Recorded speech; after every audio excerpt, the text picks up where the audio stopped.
जे भारतीय जनता पार्टीवरती आम्ही कधीच नाराज नव्हतो आणि आता याच्या पुढे पण नाराज नाही साहेब. आणि जी जबाबदारी द्याल मी तुम्हाला एवढं शब्द देतो साहेब. अतुल साहेबांच्या नेतृत्वामध्ये छत्रपती संभाजीनगरचा महापौर एक हाती भारतीय जनता पार्टीचा बसवल्याशिवाय आम्ही राहणार नाही. आणि दुसरं जिल्ह्यामध्ये सुद्धा जिल्हा परिषद अध्यक्ष सुद्धा भारतीय जनता पार्टीचा एक हाती बसल्याशिवाय राहणार नाही. आम्ही सर्व भारतीय जनता पार्टीची जबाबदारी देईल ते पूर्ण काम आम्ही नेटानं करू.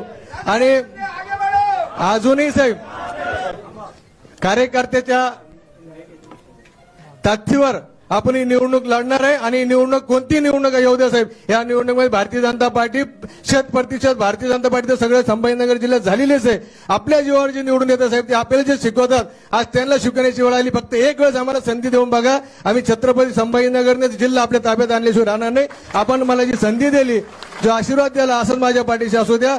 मी साहेब मागच्या वेळेस अपक्ष निवडणूक लढली होती, विधानसभेची 45,000 मतदान घेतलं होतं. यावेळेस मी 1,06,000 मतदान घेतलं. ठीक आहे, थोडी काही झालं असेल, पण यानंतर भारतीय जनता पार्टी कधी सोडणार नाही.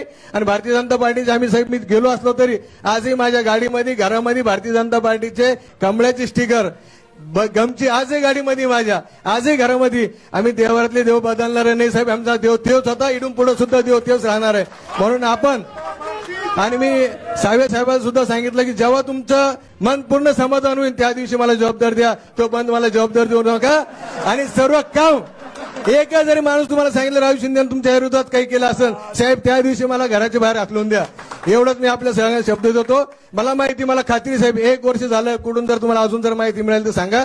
परंतु भारतीय जनता पार्टीचं काम यापुढे साहेब एकदम ताकदीनं आम्ही करू. जसं आता करत होतो याच्या पुढे बी याच्यापेक्षा दुप्पट ताकदीनं करू. आपला आशीर्वाद आपली ताकद आमच्या मागे जर असली तर एकही सेना आम्ही छत्रपती संभाजीनगरमध्ये शिल्लक ठेवणार नाही. एवढंच बोलतो.